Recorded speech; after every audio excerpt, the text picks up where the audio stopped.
This is Joe Castello's WFO Radio Ignition, covering everything that has wheels, an engine, and a driver. The reason I race is to get the chicks. You know what I mean? NASCAR, IndyCar, Formula One, sports cars, and NHRA drag racing. Hey guys, just want to let you know, WFO rocks. WFO Radio is total motorsports. It's just so cool. Fasten your seatbelts, fire up the ignition, and drop the hammer. Yeah, let's do it. Now, here's your host, Joe Castello. WFO Ignition. Joe Castello here. And here we go. It's on, baby. It's on. Pure entertainment for the next hour or so as WFO Joe and Gio in Miami discuss various subjects, including the NASCAR Cup Series, NHRA drag racing, the Drag Illustrated World Door Slammer Nationals and Orlando Speed World, IndyCar, Formula One, IndyCar with Derek Ross, the race Sherpa, Formula One, Ferrari, SportsCollision, and various other subjects, plus a super guest on the show heading to his home race. Michael McDowell will be in the Cup Series action this weekend. So that is all very good, and we're going to be having all of that go down on this episode of WFO, and we hope that you will stick around for the whole thing and love it, and then come back every single week. Gio in Miami, how are you? I am wonderful. All is Happy well. to be back in the studio. Yes, and we're getting ready. Right, we are back in the studio. You were out of the studio last week. I'll be out of the studio next week as I am about to embark on a very difficult travel schedule. Bunch of craziness going down, whether it be the Drag Illustrated World Door Slammer Nationals, which I have been called to announce out of nowhere. It's like a call to the bullpen. Brian Loans was scheduled to do the deal, and then all of a sudden Brian was unable to do it for personal reasons, and so here we go. Starter gets hammered early and unexpected call to the bullpen. Unexpected call to the bullpen. So I'll be heading up to Orlando this weekend. I'll be there Friday, Saturday, Sunday. If you are a Central Florida WFO listener, come on out. It's going to be a lot of fun. And Door Slammer Pro Mod, Pro Stock. We're going to have a lot of great stuff. Bo Butner and Dave Kramer are going to have a match race. There's going to be a lot of good stuff. Outlaw 632. It's going to be a lot of fun. And I'll be calling the action. We'll be trying to make it a big event. So come on out to that. Then, of course, next weekend, the Amalie Motor Oil NHRA Gator Nationals. We've got Terry McMillan, Dave Richards, John DeBartolomeo, Angie Smith as Pro Stock Motorcycle ramps up, all coming on WFO next week. So that is going to be great. Head to the Gators. I'm headed to Charlotte on Sunday for a little performance TV for Motor Trend Network. It's just out of control, baby. We got all kinds of good stuff. The good news is we're able to get into the studio and hang out and cover it all the way we like to do, at least where we're both here, face-to-face, covering various subjects. But before we go too far, I know we do have a lot of people who are probably checking out the show for the very first time because they are fans of Michael McDowell. And you got to think about Michael, and it's very interesting, his career arc, and he has found stability in the Cup Series. So when Homestead-Miami Speedway offered him up as a way to promote the Dixie Vodka 400, of course we do have promotional tickets that we will be giving away to those that are interested, I said yes, and we were able to catch up with Michael McDowell. Joining us now, we'll be running in the Cup Series this weekend. Front Row Motorsports coming in off a 22nd place finish out there at Auto Club Raceway. But now he's got the hometown fever. He's feeling it. Michael McDowell. Michael, you're headed home for your home race. It's got to be exciting. Yeah, it's always fun to go back to your hometown. I grew up in Glendale, Arizona, and was born and raised there, and all my family's still there. And so, yeah, it's great to come home and see friends and family and race in front of a hometown crowd. And, Phoenix Raceway is just done a great job with their just renovations around that facility. And it's just an amazing facility to come to and experience. So it's fun to have that be my home track. Which you've got to be super excited. But I've got to tell you, though, it's not that I'm bitter or anything, but we're excited here in South Florida for the Dixie Vodka 400, but a little bummed that we lost our season finale having just spent some time in Phoenix, Arizona, literally last weekend, I can see that's going to be a good spot to have the final race as well. It's a big event town. You guys host Super Bowls and bowl games. There's a lot to do there. It looks like a very fun city to live in. Yeah, it is. And Homestead to me is such a great race and such a great racetrack. And the racing itself is really great, but I like you said, going to Phoenix, I feel like the city, the atmosphere, there's lots of cool things to see and do, and just the amount of investment that's gone into the racetrack and the surrounding area around the racetrack. It's grown up so much in just a short period of time. I'm excited that they get an opportunity to host the season finale and crown a champion in Phoenix. And the way we're looking at it, it sounds like, and we don't want to get too ahead of the story, but that the schedule is going to be shifting even more in the future. You're fortunate in that you get to be a part of the Cup Series during this very interesting transitional period. You've been around for a while, but you've now found a home. You're running well and running as well as you can, given the circumstance on a given weekend, right? But this the outflow of the personalities that we knew, the inflow of this new generation of drivers, everybody who was a fan of somebody is trying to pick someone new, and I would imagine you're getting some of those fans. Yeah, that's exactly it. My Cup career kind of got off to a rocky start, and I've been hanging on for dear life ever since. But last 4 or 5 years, started to build some momentum and get some quality rides and some results and really start to feel like I have a place here in the sport, and so that's been a lot of fun. And like you said, a lot has changed in our sport. New guys coming in, some of the drivers retiring, and next year with this next gen car coming in, a brand new car and schedule changes, and there's so much that's changing. And for a long time, the schedule's been the same, and so it's cool to see them mix it up. And we have a lot of growth in the sport, and last year was a real turning point for the sport of NASCAR, and viewership and attendance and everything's headed in a great direction. And it's perfect timing to introduce some new spots and new locations in this new car, and it's pretty exciting to be in the sport while so much is happening for sure. Now, when you reference rocky start, it buzzes on the qualifying crash early on where I think the world was introduced to you. I thought of that, and I said, what, I'm going to let the guy live with one interview without having to hear about that. But you brought it up, in my opinion, and I don't want to say it defined you, but it definitely built awareness of your name. And I always watch you. I always watch where you finish, because you left a tremendous impression on my soul with that incident. So I don't know if it was necessarily a bad thing now, years later, certainly bad to go through. Yeah, absolutely. I think that, I came into the sport, I was a rookie. It was only my second race in the Cup Series when that crash happened in Texas. And, I went from somebody that nobody really knew and fans, hadn't really heard of me, to instantly everybody had heard of me, and kind of all for the wrong reasons. But like you said, it's a part of my history. It's a part of who I am in the sport. And, it's just, it's not something that I'm ashamed of or something that, haunts me at all. It's just part of my story. And, I think that for me, looking back, I'm just thankful that, 12 years later, I'm still in the sport and still fighting hard and still have a job and an opportunity. And I'm thankful for that. And it's been, a long road and very difficult. And, just to have a few solid seasons and some top fives and top tens. And but the bottom line is that, I want to win a race and have a shot at winning a race. And we keep getting closer and closer. And like I said, it's been a 12-year battle, but, I'm not going to quit, and we're going to get there eventually. And it's going to make it all worthwhile.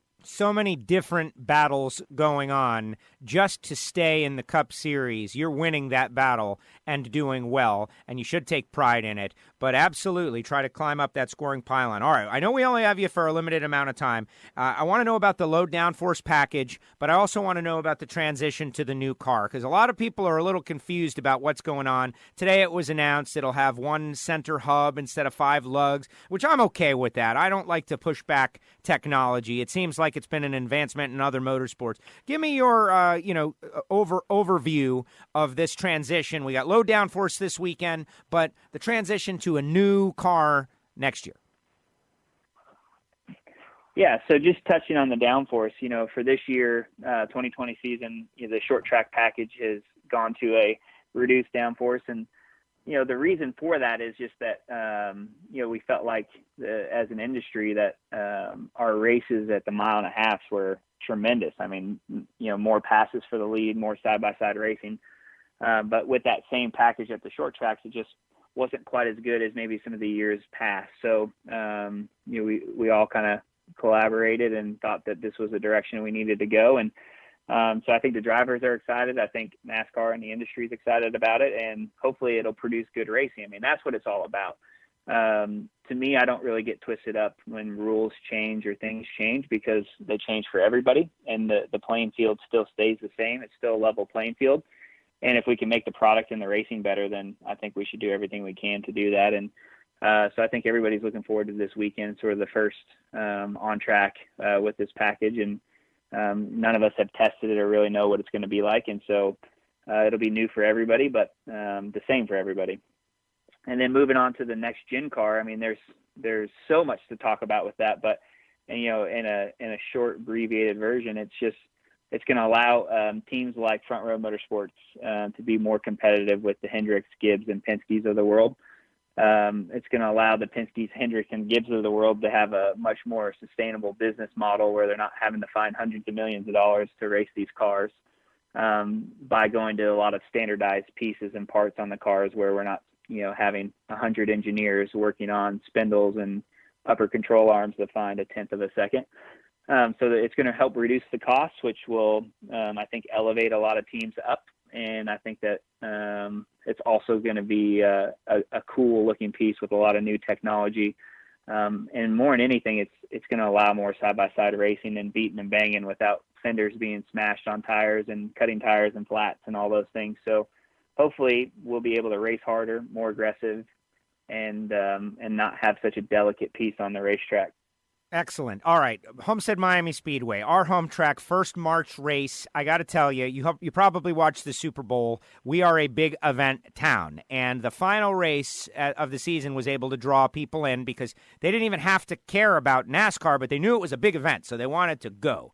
So I want you to pitch the Floridians or people who are thinking about going somewhere, in particular, Homestead-Miami Speedway, in a couple of weeks for the Dixie Vodka 400. I want you to pitch them by putting them in the car with you and talk about not necessarily a lap, but I've seen you guys out there 4 wide, 5 wide, going through those variable banked turns, inches apart, working the throttle, sliding all over the place. It looks like it would be very fun, exciting, stressful to be in. Yeah, you just described it really well. I mean, it is a tremendous racetrack to drive on because of all those reasons. Is that you are slipping and sliding, and the track is very wide with a lot of banking, and so you're able to run multiple lanes and have a lot of room to really push the car and push the tire. And it feels like a drift session. You just always sliding the car around, and there's not a lot of racetracks and tire combinations that let us do that at such high speeds. And so you feel like Superman. You feel like you are just invincible and driving the snot out of the race car and doing things that people shouldn't do. And it allows you to have that sort of confidence and that feel that not a lot of racetracks give you. And so I think, drivers love going to Homestead. There's a handful of other tracks that have some of those characteristics, but definitely looking forward to the Miami race, and I think everybody does. Absolutely. Michael, we wish you the best of luck. Front Row Motorsports doing a great job elevating their game in the very challenging sport of NASCAR Cup Series racing. You have done a great job hanging in, getting experience.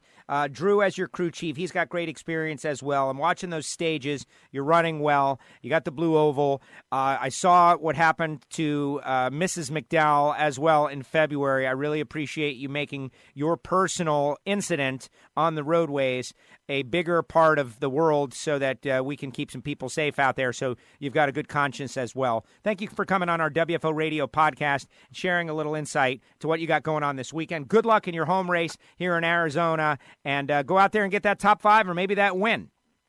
That's right. Thank you. I appreciate you having me on. There you go. Michael McDowell with us here on WFO Radio Ignition.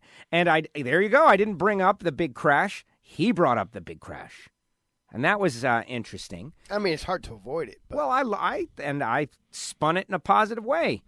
Would we know Michael McDowell? Would he have gotten all that name recognition if he didn't burst onto the scene in an amazing way? I don't know. Who knows what the space-time continuum would have done if he hadn't been burned on all our collective conscience with that horrific crash. I'm happy the kid is doing well. He says that the new generation cars, that's what I'm very interested in. I can't wait till the next time I get to connect with Slugger Labby, which might be at the Gator Nationals, because I want to talk a little bit about this next generation car. They're going to cost triple the price, but you're going to need way fewer, is what I hear, but I want to double up that. Michael seems excited about it. He says that it's going to help teams like his be more competitive. So there you go.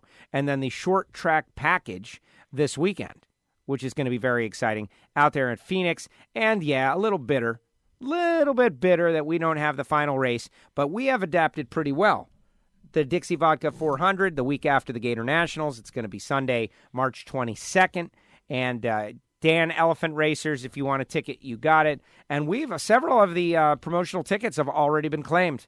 And so if you were going to use it and are going to be in sunny South Florida for the Dixie Vodka 400 at Homestead-Miami Speedway, you can reach out to me, Joe at WFORadio.com, and we can try, first come, first serve, to put you together with a pair of tickets for Friday, Saturday, Sunday. Trucks, Xfinity, and Cup. Speaking of Xfinity, you see boy Tony Stewart going to dive back into the cockpit of a race car. He's going home, coming back home. Back home again. Isn't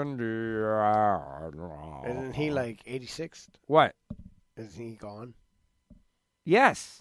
Jim Neighbors has passed away several years ago. Won't be seeing him no more. That's old news, Jim Neighbors.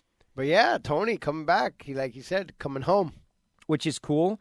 Lots of crazy NASCAR news. The Busch Clash is going to be on the road course at Daytona. Well, all kinds of things going on, right? What are they doing? They condensed the whole speed weeks to less than a week. And you might wonder, why didn't you ask McDowell about that, Castello? And the answer is because I talked to McDowell before that happened, man. Give me a break. But I think it is very interesting. Before we go any further, I do want to mention the people who make WFOs possible. Talking about our sponsors. Frank Hawley's Drag Racing We love School. you guys. We do love you guys. But the dragster adventure that I am going to be in is all of a sudden a topic of conversation now. Everybody wants to know, is it going to be Joe versus the field? I'm hearing things. Will I be beaten by someone, or will I beat someone, or will I be a mid-pack runner? Well, I guess it technically is Joe versus the field. Joe versus the volcano. I wouldn't go that far. And I think that I will be a nice mid-pack runner. I feel like that was a crappy movie. What, Joe versus the volcano? Wasn't Tom Hanks in it? Yeah. Well, then how could it be a crappy movie? Wow. Tom Hanks, all his movies are great. All of them? If Tom Hanks is in it. But you did pick a good one to test the theory. Because Big was still good. But Big was Joe fantastic. versus the volcano, I watched it. Meg Ryan, wasn't she in that? You do that while I do this. Samtech.edu. Hey, everybody, there's a new Factory Stock podcast available. If you love the factory stock cars, we got Mark Powick, Scott Libisher, we got Drew Skillman. Brings the heat on everybody. But most importantly, if you're a young person looking for a great career in high-performance engine building or machining, Samtech.edu is the place to go. Total Seal Piston Rings, the leader in ring seal technology, 800-874-2753. A new hidden horsepower by Total Seal getting ready to roll out. Don Ott, Sprint Car Engine Builder, Pennsylvania. Going to talk about the torture chamber that is a Sprint car engine and how Total Seal is effective in keeping that engine sealed up. MagicDryUS.com, the official organic absorbent of the NHRA, and Marvin Rodak, the Rodax CoffeeandGrills.com, hot sauces and spice rubs and everything good. Rodax, 817-924-6821. Yes, Hey Marvin, we're out of habanero sauce. Yeah, we're in the Gio household. Well, no, don't send anything, Marvin. We got to call. I got to place like an order. Marvin. I got to place an order because now that I got a real coffee maker, I want to try some real coffee. Right. We want the good stuff, Marvin, not the crap that Bonnie buys at Publix. Yes, which, by the way, the Publix brand when it's stuff when it's buy one get one, it's not terrible. Well, listen, buy one get one is one thing, but it's still hard. And so let's go to the Joe versus the volcano. Joe versus the volcano indeed is Meg Ryan and Tom Hanks. Okay, so how could it be bad with Meg Ryan and Tom Hanks? Man. Crappy when a sleepless in hypochondriac learns that he is dying. He accepts an offer to throw himself in a volcano at a tropical island. Along the way there, he learns to truly live. Oh, get out of here. You haven't seen Joe versus the volcano. No, I have not. See? I'm not watching that garbage. What, because of the name? Because of Meg Ryan? Because of what? I like Meg Ryan. Well, then, like you're obviously making some snap judgment against the wait. What? She's no what? First of all, Meg Ryan right now is horrible. It's one of the worst things that, it's the worst commercial for aging that you'll ever see. Well, because she got all that surgery. I'm sorry, Meg. I loved you as a young person. She's no Mila Kunis in Forgetting Sarah Marshall or anything like that. Meg Ryan in her heyday was as hot as can be. Come on. When Harry Met Sally, Sleepless in Seattle. I'll have what she's having. Rom-com. She was in Top Gun. I mean, she was like Goose's wife, She was a very regular gal in that Top Gun. That's amazing that you remember that very slight cameo appearance. How would I never remember that? Goose's wife in Top Gun. My goodness. Who knew that? That was a good one. That came out of left field. But Meg Ryan, man, the inventor of the rom-com. But not really, though. A lot of people say that the first rom-com was when I just like saying rom-com, romantic comedy. The first one was When Harry Met Sally. But I disagree. Well, she was in that. Right. She was in it. And so she did great. She did the whole orgasm scene. What do you My opinion for the first real, popular romantic comedy is Arthur. Oh, get out of here. What do you mean? Dudley Moore, Liza Minnelli, came before When Harry Met Sally by a couple of years. No, a lot of years. Definitely, it was definitely a comedy, and it was definitely romantic. And so, thus, it is a romantic comedy, and I don't know of any before that, and people want to give the credit to When Harry Met Sally, so I'm saying, no, it was Arthur, the first romantic comedy. And Arthur was a great movie, man. Arthur Bach, something I aspire to. I often compare myself to Arthur. I feel like I have acquired Arthur's exact life, except for the money. So yeah, Arthur, first rom-com, my opinion. But hey, we'll do more Tom Hanks movies later on and figure it out. But I'll give you that, but now I got to tell you, I did a quick research here, and it appears that it's giving credit to Shakespeare, A Midsummer Night's Dream as the first rom-com, way before Arthur. That's not a movie. Okay, no offense. Look, like I said. It's not a movie. That's all. I'm with you. Yeah. But somebody is always... Really? Shakespeare was the first of everything, but, right? I feel like murder, mystery, drama. Like rom-com is a little more modern than Arthur 1980s, Bo Derek. Ooh, 10. Bo Derek, I guess. Yeah. Film, right? Remember that? Yeah, that was Bo Derek, 10. With also Dudley Moore. Maybe that's why I thought about that. Yeah, Dudley Moore is the connection there. But I didn't think, honestly, I've seen a little bit of 10. It's okay. Dudley Moore was a big star, by the way. Well, technically, he was a little star. He was a big star, a little actor. Right, yeah, right. I found him to be hysterical. When they came up with that new Arthur movie with the other guy, I feel like it sullied the brand a lot. Oh, I know who you're talking about. The British dude? Yes. I don't know his name. But I felt like I kind of refused to watch it. And then one day I did sit down and start to watch it, and I felt very dirty and upset. It ruined the whole thing. The whole Arthur everything was just destroyed by that secondary movie. But we are off on a tangent. I feel like that guy, it might be a musician. No, he's a comedian. You look him up. Oh, he's just a comedian? Russell Brand. Brand. Right. I thought he was like a musician or, yeah. Well, that's comedian, yeah. Exactly. That guy, the British dude. Comedy is not even his first job in your mind because it's not that great. I just mentioned he's in forgetting Sarah Marshall. It all ties together on Wow, WFO. imagine that. Mila Kunis all over the Imagine. place on that show. Listen, I'm not. We're love very fond of her. Mila Kunis es muy popular. She's not ugly by any means. I find her to be very attractive. But now, she's married and Ashton Kutcher and she have kids and all, so it's time to move on. 2 results from Auto Club Speedway out there in Fontana, California. What was a pretty entertaining race. Alex Bowman the showman, picking up the win, leading 110 laps. Dominating. Ryan Blaney, the second most laps led, 54. And it was really Blaney and Bowman showing the way. Double J led some laps, some others led some laps, but good for Alex Bowman. Yeah, but Blaney had an issue at the end.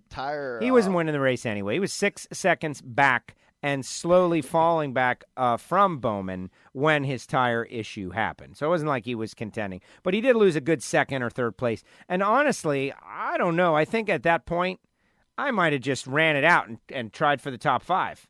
And then if you cut the tire, you take the lumps. But they called it another way. Because he might have made it. I agree. It was 3 laps left or something. Yeah, I mean, it's late in the week. But by the way, that opening at the beginning of the race, I don't know if you were watching, they had that 5-wide warm-up lap before they went green. All the cars. Like sprint car racing. That looked really cool. And when they got going under the cautions, they were 4 and 5 wide at those restarts a lot. And there was a lot of passing for the lead and for the top 5, 3 and 4 wide that, we can say whatever we want, but the racing has been pretty good. Not just this year, last year too. No, it's fine. Listen, there's a whole transitional period going on. And since we're getting ready for the weekend, and everybody is fired up for the weekend, and we're not going to give the full results, but we will tell you that Matt DiBenedetto finished 13th in the in the race out there at Auto Club Speedway. But we will move forward and give the Fantasy League results. But what is happening is new for everybody. And it's something that we can go very in-depth in and we can analyze, psychoanalyze. But NASCAR is back and making a comeback. It definitely bottomed out. And it bottomed out because everybody that you knew, they had run their course. It ran its course. And then they realized, we can't just do the same thing every year and expect people to come back the same way every year. Energy. It's about energy. And the energy, it burnt out, right? Like a fire. You take some wood and you light a fire and it starts to burn and then it rages and then it burns out. And there's no more energy there. And that's what has happened a couple of times over the period of NASCAR, whether it be like Petty and Pearson, and then you got Waltrip and Earnhardt, and then you got Jeff Gordon, and then you got Jimmy Johnson and these guys, and Dale Jr., and Tony Stewart, and Jeff Gordon, and then it died out. And who is the new fire? Who's the new fuel for the new fire?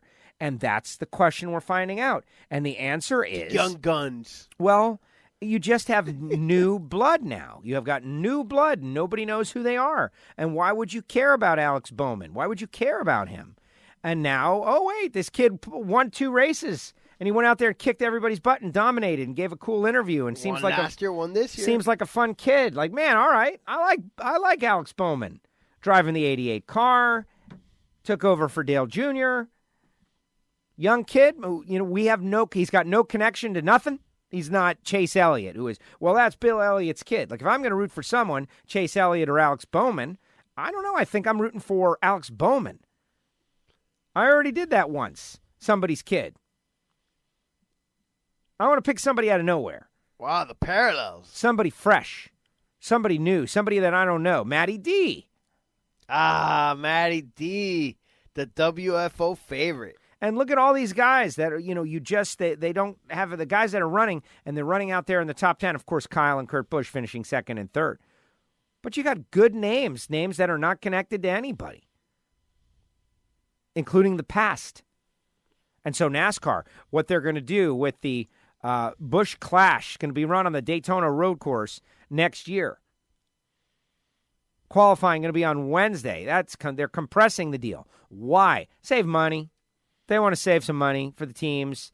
less time spent in Well, Daytona. it's Tuesday, I believe. Well, the Tuesday Busch night. Clash is on Tuesday, and qualifying is on Wednesday. Right, so no longer on Sunday. Right. But the whole point is that's going to shorten hotel rooms, like all the stay days that they have got to pay for. Is Tuesday night going to make it a bigger on a Tuesday night TV deal than Sunday afternoon? I think possibly I think could. so. And I don't even care. I like that they're trying.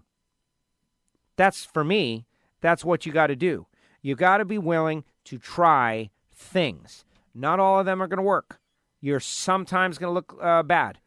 Things are not going to work. You've got to try. And so Tuesday night NASCAR, the week of the Daytona 500, you compress the attention. You maybe catch somebody on Tuesday, and then qualifying is on Wednesday, and then the duels are on Thursday, and then the race is on Sunday.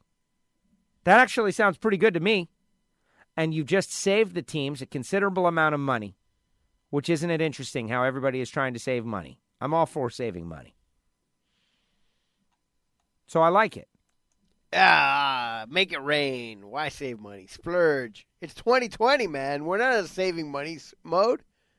We're going to make it rain. Who are you talking to? Like, I could be for that. If you're talking to somebody and I'm around to catch the rain, yes, make it rain. Yeah. There's sponsorship money everywhere now. It's corporate America style. Make it rain. 2020. Right, but you don't mean us because we're not. No, not us. We're not there yet. Not us. But we want to be under there to catch some of that We rainfall. want to catch some of the rainfall. Exactly. I got my bucket. I've got my hands open. Please make it rain in my hand. Exactly. But not golden rain. No, we don't need any golden showers. No, definitely not. Definitely not. See, now that one's okay. That one is good. Oh, that passed acceptable. the censorship. That's fine. That passed the censorship. Well, was there a Patreon version? No, there is no Patreon version unless we have another high tier of Patreon. No, you're onto something here. All right, so what?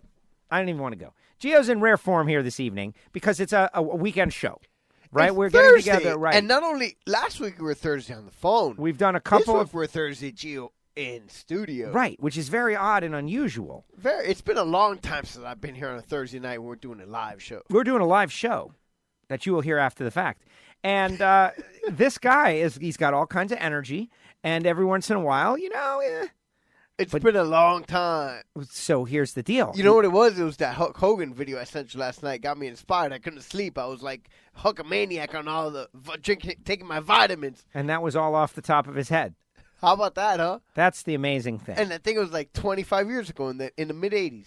What I would love to do with this Drag Illustrated World Door Slammer Nationals is get one or two racers to do their best job of that.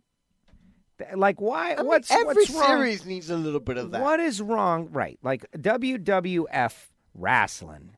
Yes. No, it's fake. We it's know not it. called that anymore. It's called something. Remember, the Pandas got SmackDown. upset. It's because they're not allowed to use the WWF anymore. wrestling? Right. Remember, the Pandas got upset, Worldwide Foundation or whatever. Oh, I don't know why that they did it. WWE, Right, but you know what I'm talking about, WCW, right? No, wrestling. it happened because there's a WWF is actually like the Panda Foundation or something. How ironic that it's the Panda Foundation of all things. I can tell you that when I say wrestling, everybody knows what I'm talking about. Right. And so, wrestling. But that cut that I sent you last night about Hulk Hogan was just out of control. Well, it was Mean Gene and a promo. With WrestleMania 4. So, yeah. Talk about being dated way back in the 80s. You want to hear a funny story? Sure. About wrestling? Wrestling. All right, guys of our age, everybody watched wrestling. Now, there were some people who liked wrestling more than others. I've always been a car guy. I like Don the Snake Prudhomme. I like Tom the Mongoose McEwen. I like Billy Meyer. I like drag racers. To me, they were my heroes. The idea that some muscle man is going to tear his shirt and he's wearing boots and spandex and jump around in a ring is not nearly as exciting to me as drag racing. But I understand that I'm in the minority. Most people aren't exposed to Don the Snake Prudhomme and all these crazy, amazing characters with these cars that are on fire. Right? Right. You didn't even say you opened up the phone lines right. I didn't. Is this Derek? Yeah, it's Derek here. Hey, how are you? Sit tight. We're going to finish a point, No problem. and then we'll bring you on. Yeah. Okay? So I've got Don the Snake Prudhomme going down the track at 250 miles per hour in a ball of fire. So a guy in wrestling boots, just wasn't that exciting to me. But I watched. So you think you're better than the booger eaters? No, I was no. But I watched, okay, and I remember Jeff Novell on the back of the school bus, and he was showing this wrestling magazine. He was talking about Big John Studd and all these different things. And Coco Beware, I liked him because of the bird, Frankie, and I watched wrestling. Don't get me wrong. Yeah, absolutely, Coco Beware. I supported him big time. And Vlad used to like Jimmy Superfly Snuka, and everybody loved wrestling, right? And then I started to understand that, okay, there's a talent here. It is a show. This is a show. And they know who's going to win and lose. And once I figured all that out, I began to appreciate it. Once I got past the fact that there were people that thought it was real that weren't able to figure out that it was fake. Once I got past that and started to side with wrestling, as it's a show for people who maybe know it's a show. Geraldo Rivera tried to do that. Oh, that Lawler, terrible remember him? stuff. Slapped him. Yeah. Slap. Well, He that was wasn't real. taking that stuff. That was real. That was real. That's right. He changed some things. Woo! Woo! Come on, you mean to tell Ric me Flair. that Ric Flair is not real? Hot Rod, Come Rowdy, on. Roddy Piper. We live in Florida, and you know that no woman needs to go to Disney World to ride Space Mountain. Space Mountain, baby. Woo! And then I listened to Ron and Ron, the Ron and Ron radio network with Fez Whatley. And Fez Whatley would always come on and do his version of the Nature Boy. And they put on the 2001 music, and it would be like, woo! And I got it. You know what I mean? I got it. Oh, man, this is what it is. I got it. And then later in life, when they came back, wrestling kind of came back. You remember that? That's had a renaissance. And Hogan was a bad guy, and Rowdy Roddy and Ric Flair, they did those things, the Four Horsemen. Yeah. That came back and got into wrestling for what it was at that time. And then our great friend Paulie the White Guy, and his passion, who was his thing, was, of course, the Dream. Dusty Road. Let me tell you something. Son of a plumber. Austin, Texas, daddy. Baby. Dusty Road. The Dream. And I thought that was funny as hell. So my Replaced point. by computer. There's. I don't know that. And the wristwatch. Go watch. Go watch. Right. We could play all of those. Those promos are all available. But the promos. Big Daddy. Hard times. Big Daddy. Exactly. So what am I saying? Championship wrestling for Florida. All of these racers, for the most part, know exactly what that is. Why can't one or two of them just summon deep down? Remember you when you were a boy and you watched wrestling and you saw Dusty Road, the American Dream, Ric Flair, Nature Boy. Let me tell you something, Ric Flair. Let me tell you about hard times, Daddy. Why can't one of our racers just say, I'm gonna pretend that I'm the American Dream, and I'm gonna call out my competition, and call out their competition and do their best promo, and if it goes south, it goes south, but if it goes good, it goes good, and let's live that dream, Daddy. That's what I am hoping we can start to do. Yeah, things can always go sideways at any moment, but take a chance. This is WFO. It's sideways all the time. Speaking of sideways, we've got a new bit we're doing here on WFO. Next weekend, along with the Gator Nationals, is the Firestone IndyCar Grand Prix of St. Petersburg. And that is a race that we have been to. Historically, we covered it. Live and in person, because it was right around the corner, and we were there, and we got free tickets. And we hung out with Gene Simmons. We stayed at a really fancy hotel. That's where the Gene Simmons tried to, hit on Mrs. Gio. That's the infamous Gene Simmons hits on Mrs. Gio. And also, I threw out hats on stage with Kiss. How at the end of the concert they throw out hats. Yeah. I lived that experience, me and Gene. Yeah, I guess. Me and Gene Simmons. Wasn't Paul Stanley and Gene Simmons together at one point? Early on. Was that here in Homestead? I don't know where that was, but Either it was way, not but at this race. Okay. But me and Gene are throwing out hats, and it was great. But it all ties together because our great friend, the Race Sherpa, who you see on Twitter, named Derek Ross, has done some on-location stuff, is going to be going to most IndyCar races, and we're going to bring him on the show to talk IndyCar, and he joins us now. Sherpa, you out there? Hey, guys, how are you? What's up, Derek? How's it going? Going great. I was thinking about what goes on at the Vinoy stays at the Vinoy. Oh, look. I guess he knows. There he knows. If you know, you know. If you know, you know. Moving right along. There it is. So, okay, the schedule makers. Nice hotel, right? Right, the Vinoy. That's it. The long walk to the elevator at 2 in the morning or whenever it was, and it's Lucky and Gene and Mrs. Gio and Gio and me, and Lucky. It just was an interesting scenario. Like they say, oh, what a night. That having all been said, the schedule makers really making it tough for fans of both IndyCar and drag racing with the Gator Nationals and IndyCar on the same weekend. We'll have them both covered, though. So give us a little breakdown of what we can expect in the first race of the IndyCar season. Well, it's definitely going to be exciting and a challenge for everybody. The circuit itself, of course, turn one, I would call it the sifter because it's, 5 cars wide, something like that, and it boils down to basically only room for one.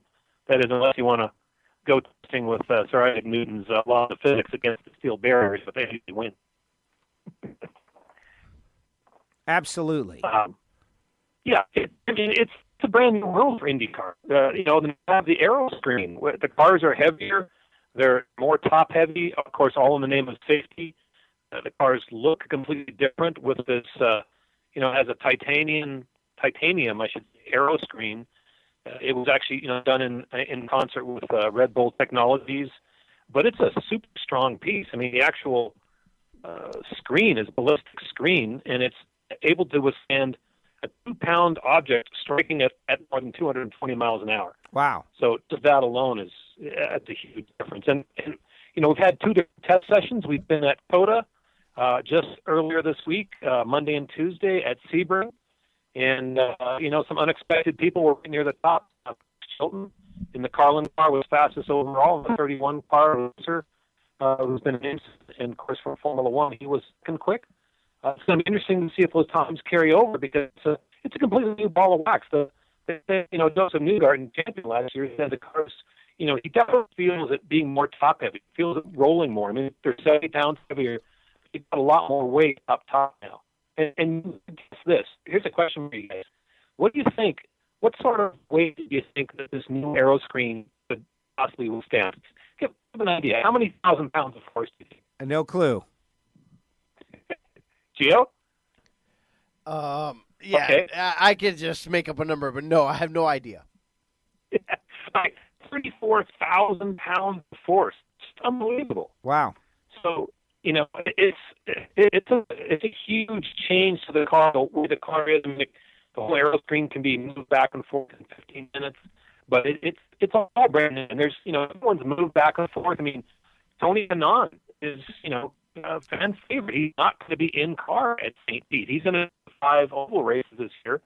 So he's going to be, he was doing some commentating recently with IndyCar, and James Hinchcliffe is not going to be in car. He's going to be commentating on the NBC broadcast.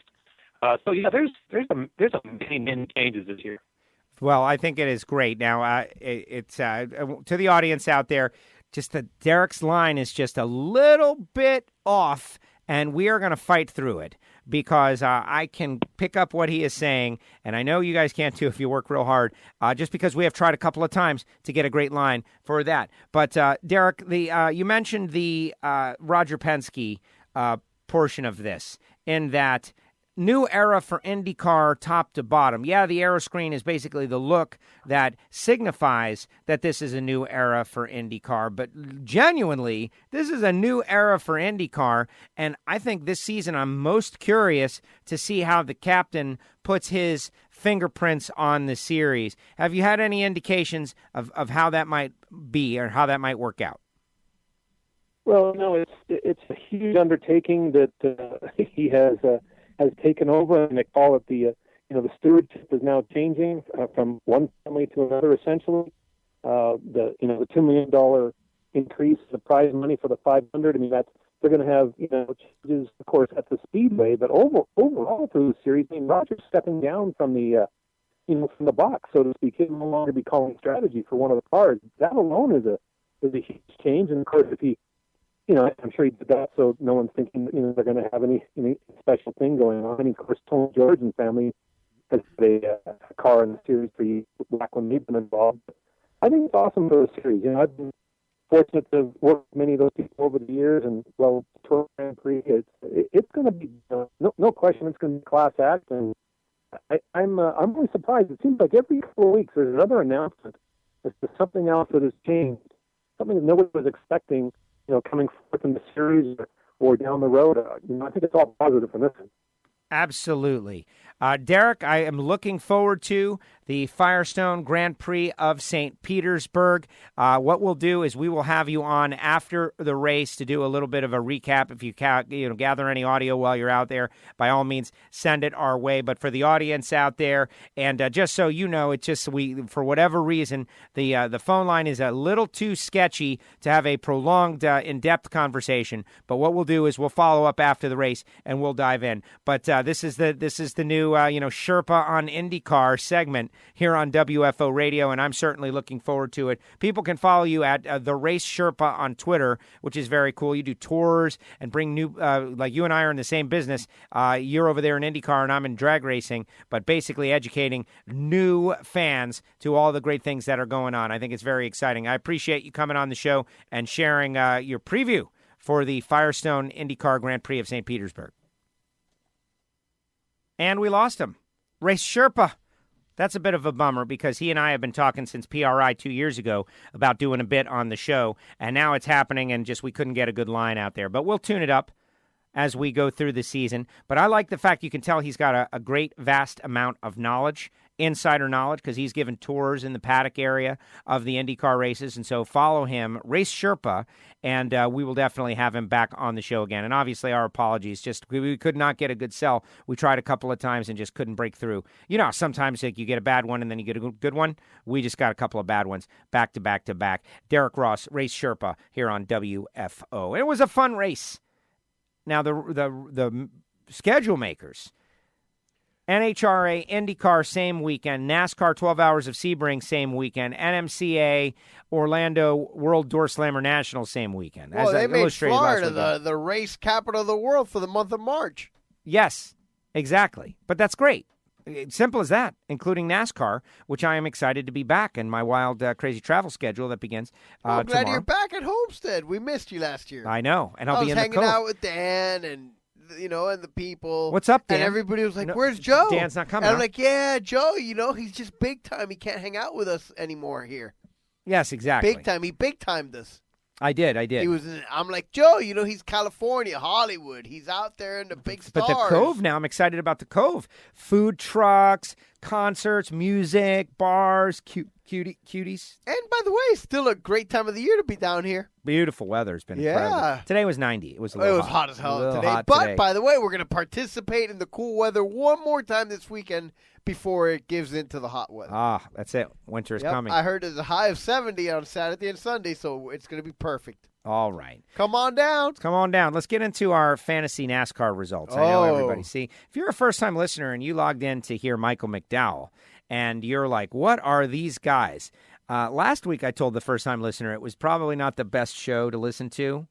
And then I listened to it, and it was okay anyway. No. It was funny. Look, we weren't comedy. in the studio, but it was a very good show. And this show is a total train wreck. I think it was a microcosm into what you do get here, though. Last week or this week? Last week. This week we're in studio, and it's not quite the same, but I think it's still got its own thing going. I think we're all out of sorts, many different things. And it's kind of like, like when people have been apart. Let's call it time out. People have been apart for a while and then they get back together. So it's like, there's this uncomfortable silence going on. What's up with your voice? No, it's not uncomfortable silence. I don't know. It keeps coming in and out. It's an uncomfortable sound. I don't know. I think I got the SARS or whatever that disease is going around. I thought we said that is going to be like politics and we're going to ban the coronavirus from the show.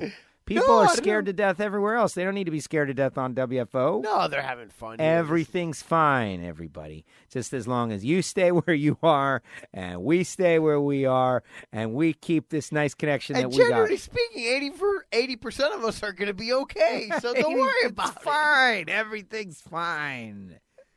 Did you know only 25,000 people a year die from the flu? Or whatever. No, it's actually probably more than that. But so, So But it's look, only going to be 25,000 that we die. don't normally get into things that are, affecting the rest of the world. But Right. now it's infiltrated our world.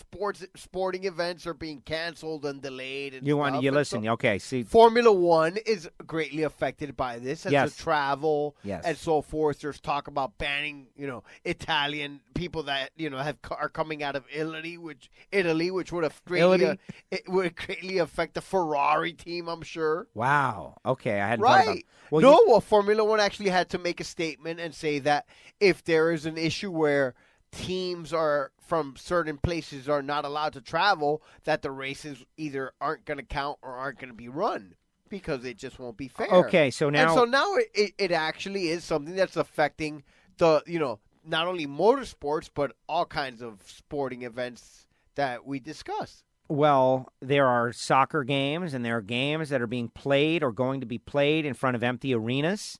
That the schedule has to happen, and the teams are going to play, but the fans are not allowed to go because of this deal.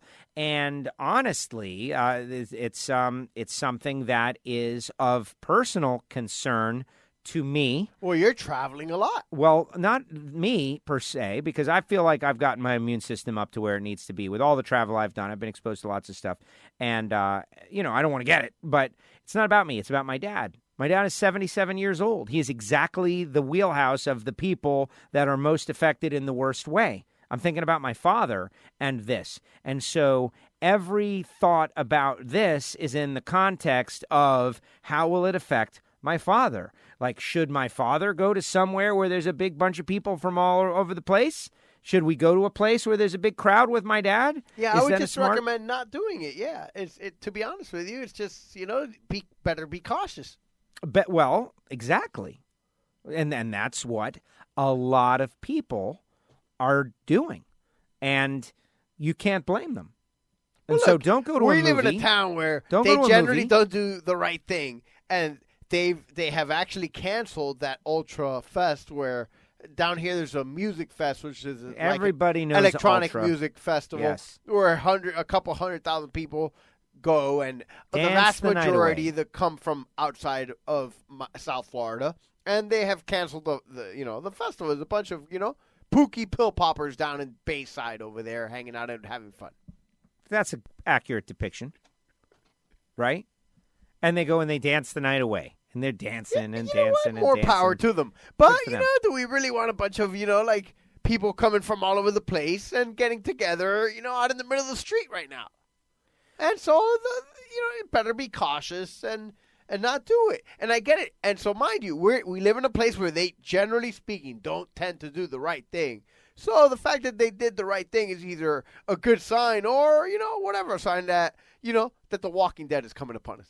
Well, and it has already affected your voice, which is really the thing that has got everybody. So, pull it together. Clear your throat or something. Oh, I'm great. I need some water. All right, I'll go get a water break. I brought you a water. Yeah, but I already drank mine. Oh, my gosh. Maybe you do have the thing. Are you okay? Are you healthy? Yeah. Would you show up here if you had some sort of thing? Absolutely not. I know how paranoid you are, and so I would tell you just because if I thought I had something, it would freak you the F out. Yeah, I got my eye on you. I don't know. We'll see. What's up with your mouth? Is all bloody? Dude, I don't know what happened, though, but I'm full of today. Blood in my mouth. That is actually a fact. Look at this paper towel. If you guys could see what I see. Honestly speaking, I don't pat myself on the back for anything. I don't. But this is taking this guy over does the know top me pretty well professionalism. Over the years, I got to admit. It's taking over the top professionalism to be able to continue the show looking at this guy. His mouth is full of blood. He is like a vampire. I have no idea what happened with the blood, though. Are you a vampire? I obviously injured myself somehow internally with that food that you gave me. You better watch out. I'm going to have to talk to my attorney. Well, what's funny is that you keep unwrapping the layers, man. I don't want to say anything about what goes on. I want to just do the show. But then you say something, and then I got to say something. So now you brought up the food. This guy comes in. He's obviously starving after a 2-hour drive in traffic up from Miami.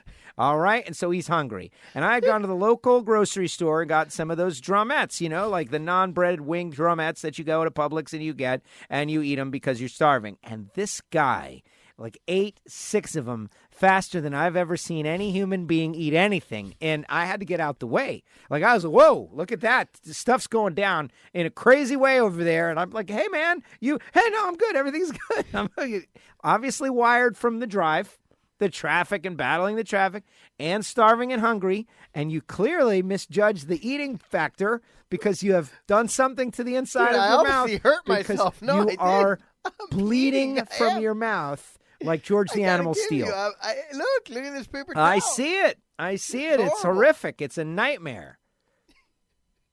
I don't know what's going on. No, okay, but you've stood up. Well, so I'm going to go get me some water to alleviate the situation. So why don't you pop me down? I'm going to pot you down. And handle this for the next minute or so. Don't worry. We're going to talk about you.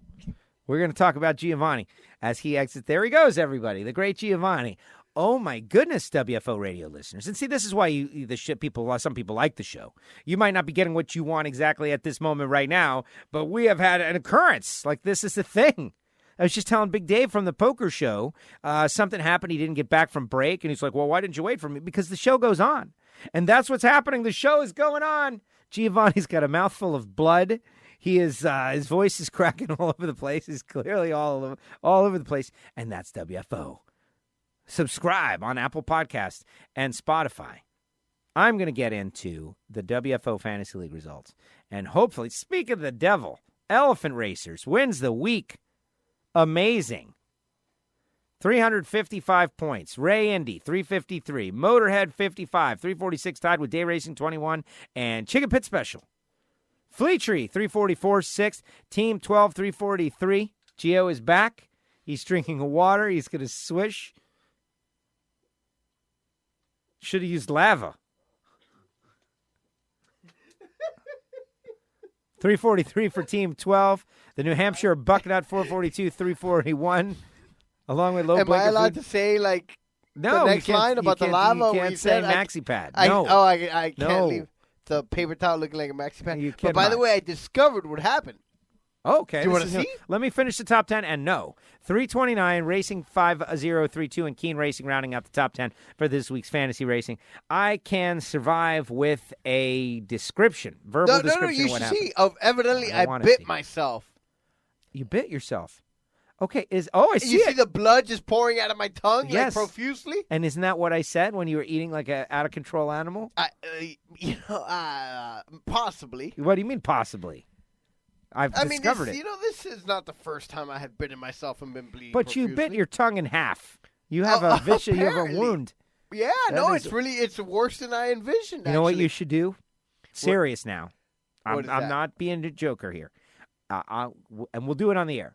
I'm going to go get some rubbing alcohol, and you should swish with some rubbing alcohol. That's the right thing to do. No, that doesn't sound Yeah. No, hydrogen peroxide is better. Yeah, but we don't have any, so let's just use... But why wouldn't you have you put hydrogen peroxide? Sounds like the right thing to use. Yeah, but alcohol rubbing alcohol doesn't sound like it's the right thing to do. Well, I'd rather you give me a bottle of whiskey. It's going to hurt. It's going to hurt really badly, and I think that would be fun for us. All right. Not you, but us. I'll do it. I'm willing to take one for the team. Yeah, no, you wouldn't shriek in pain anyway. But no, that looks pretty nasty. I'm a man. I take my crap. That looks pretty nasty. Because your mouth is full of blood. I gotta tell you, I'm. If I didn't know anybody, I would be slightly concerned over the amount of blood that I'm tasting. It's generally not this much. So, if I was the kind of person that would be worried about this stuff, I would be slightly concerned right now. This week on WFO Ignition, far more cup blood driver. And the taste of blood that I am accustomed to tasting when I have bitten myself. Because biting myself is not anything new to me. Right. I eat very, fast, passionately. Let's just say. Okay, all right. No, that's so. Michael McDowell comes on. We talk Cup Series. We talk IndyCar with the race Sherpa, like an hour ago. Then Giovanni injures himself on the air, and it becomes a bloody mess. Yeah. That's what happened on Ignition this week. Well, I guess I had already injured myself, but that's when I became aware of it. Well, I will tell you that I don't think that you are going to pass out. Like, it's not enough blood for that. I think I'm good. I'll make it. You're fine. You're fine. Yeah. Don't rub dirt on it, but definitely tough it out, and let's try to not. Well, put some Tussin in it. Tussin. Yeah, or a Vicks Vapor Rub. Because we're in South Florida. The Cubans just use Vicks Vapor Rub. For everything, that's their thing? For everything, yeah. That's the cure. Vapor Rub. Yeah, no. Any Cuban abuela will tell you that Vapor Rub cures everything. I'm laughing because of the, once again, it's just an interesting subject. Medicines for minority communities. Right, yeah. Right, like Vlad. If Vlad was here, would tell you about the Tussin. Talk about Robitussin. Well, I'll give you the we're in South Florida, so I'll give you the Cuban version. It's a Vapor Rub, the Vicks. Vicks Vapor Rub. Fixes everything. Yeah, it really does. Vicks is the fix. It's the cure-all. Can I get back to the fantasy results? All right. The weekly winner with the most points was Elephant Racers, 355. The biggest gainer was Barbecue Bob, tied with Rich and Saugus, who was at the race up 17 positions. The biggest loser was Hogbass 007, 222 down 25 points. What did I do? I don't think I did. I don't think I did good again, man. I don't think I did it again. I'm cheating down. Motorhead 55 is the leader, 955 points, up 31 points on Day Racing 21. And by the way, I just want to point out, either we got some new, an infusion of new fantasy racers or whatever you want to call them, or people changed their team names. We have 76. There's about at least 6 or 7 that I don't recognize at all. And so I don't know if somebody changed your team name. Please let us know. From last week to this week or from last year to this year? No, from year to year. Yeah, no, they changed their team name. 9th and 10th overall. Like, what? Jessenkow? Well, Garrett Senkow. He is the Super Street Racer from Brainerd, Minnesota. Is he new? He's or new. He changed the name? Yeah, he's new. So you see, he's new. So yes. I am correct. Well, Garrett. Like Garrett Cole, the great Yankee, free agent signing. Yes. Don't rub it in their faces just yet. Save that for later. Oh, okay. That's later. Team 12 is 3rd. Royal Flush Racing and Hockey Kid tied for 4th and 5th. Fleet Tree 6th. Ray Indy 7th. Elephant Racers 8th. And Garrett is 9th. Garrett is a nice kid.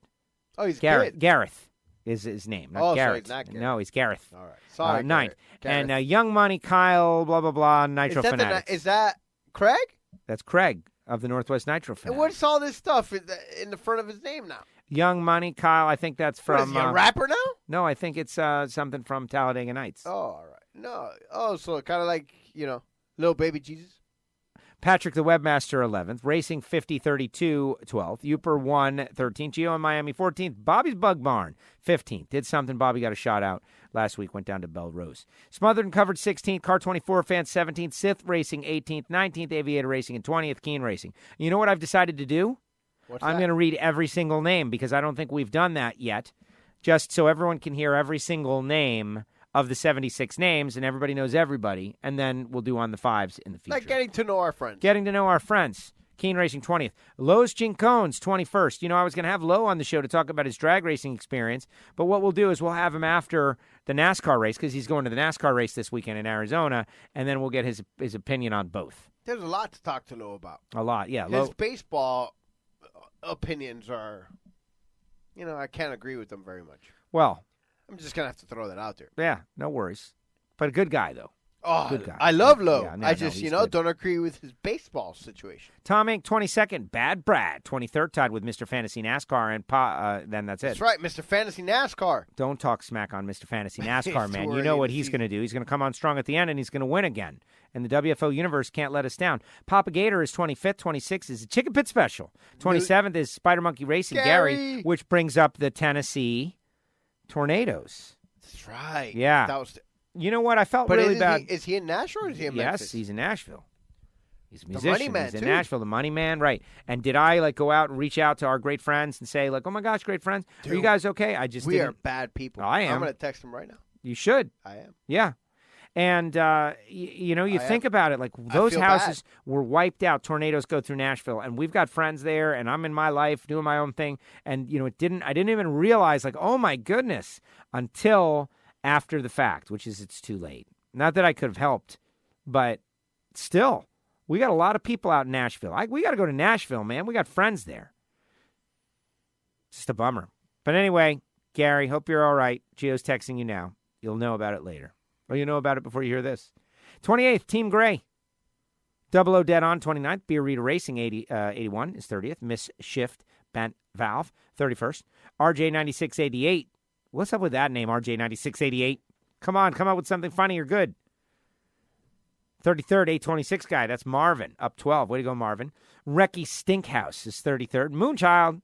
What's up, Moonchild? Are you out there or you just play? Do you listen, Moonchild, or do you just play? That's what I want to know. I think Moonchild just plays. Southern Racer X, 36th. Jambalaya J Racing, 37th. Stubo, 38th. Easy E 009, 39th. Barbecue Bob, 40th. El Flaco, which means what? The skinny? The skinny, 41st. Heavy Loner, 42nd. 43rd, Rich and Saugus. Cervix Splitter, 44. What do the censors think of that one? I don't know, man.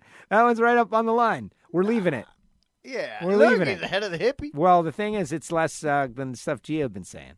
Dirty Hippie, 45th. Logan Mania, 46th. No. 47th, Highline Real Fine. 47th, Driving Hard. 49, Hockey Dad. What's up, Hockey Dad? Hockey Dad, let me tell you about all the different ways we're failing. Hockey Dad, ever occasionally, will send in something and record into his phone. He's one of the few people, Hockey Dad will do it. Except he sends it to me, it gets buried in my email by thousands of spam emails, and then I lose it until months later, which he did that another thing. Of course. So what we need to do is we need to set up an email for the listeners to send to you, and you're the producer, and then you'll have them, and then you'll produce them, and then you'll surprise me with them. Send it to me, GIOINMIA@gmail.com. They can all send me whatever they want. I think that's a better move. If they want my cell phone number, reach out. Well, do you know what happened? You guys can be in touch with me as much as you want. So web.com was pitching me this service, right, for the business, and we're going to do a listing, and we're going to help you, and it's the thing, and it's search engine optimization, and I thought, okay. And it was like $70 a month, but you could cancel after 3 months. And I thought, okay, let me do it. So anyway, get what they do. They put my email address on Google. And so every person on the planet, of course, that is, all of a sudden, I'm getting all this spam from everything. And I think I told you last week, or I told someone, I don't know if it was on the air or not on the air, but I'm getting spam from everything you could possibly imagine. So I apologize, Hockey Dad, for losing your amazing voice emails. Send them to Gio, Gioinmia, Gio in Miami, Gioinmia. Yeah. Gio in Miami, same as his Twitter handle. Technically not Miami, but MIA, right? The MIA. Yeah, like same as your Twitter handle. Yes, absolutely. At gmail.com. Yeah, reach out to me on Twitter. Record into your phone, send it to Gio. Gio will know. He gets like 6 emails a month. And you have to send it there because the old Gio email address has been, it's a nightmare. I'm having a lot of the Yahoo one? Yeah, I can't get to it. Really? The phone is the only way to get to it. None of my computers can get to it, and I haven't wanted to, to do a reset password. But why not? Reset the password. Because then I won't be able to get to it on my phone, the only place that I can actually get to it right now. I get it. But once you reset your password, you'll be good. Right, but then, I'll have to go through the whole process of... So if you want to communicate with the show, record into your phone and then send it to GIOINMIA@gmail.com, and he'll play it for me. Hockey Dad, my apologies. But the good side of it is I never knew about half of these companies I'm being spammed by. Did you know that you can buy the parts to make your own fireworks? No, I did not. That's something that... Wow, did you see the sparkle in my eye? My toes are tingling. No, well, me too. Right? And so, I have this email problem where my email has really been taken over by just so many But you know people. what? Reach out email or on Twitter. I gotta be honest with everybody. Twitter is the only form of social media that I'm ever really on.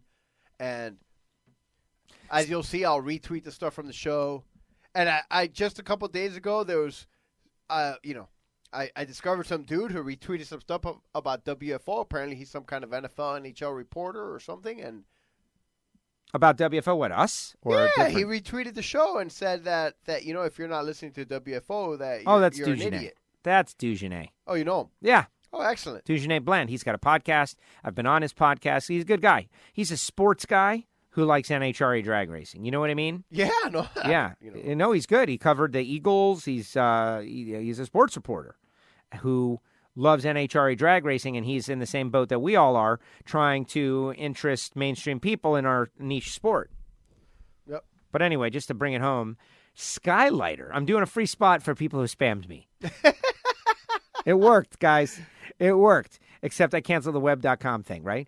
Our most recommended star kit, the D1 glitter kit, 20% off, last day to save. And it's basically you build your own fireworks. And you can buy kits to build, everything. It's called D1 Glitter, and Skylighter has a kit that includes all the chemicals you need to make 10-pound stars or comets. Here's the next best part. If you purchase a D1 Gold Glitter Star and Comet kit today, you'll get a huge discount. How about that? Did you even know that you could buy and build your own fireworks?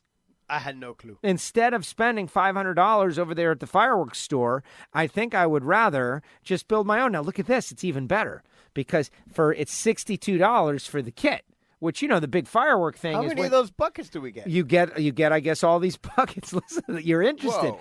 We're doing it. Absolutely. Are you kidding me? You know how many hundreds of dollars I throw away on fireworks every year? That's what I'm telling you. So the spam. That seems like a lot more than what we're getting for what we pay. This kit contains everything you'll need to make almost 10 pounds, is that 10 pounds of beautiful gold glitter stars or comets. This is the perfect formula for a beginner.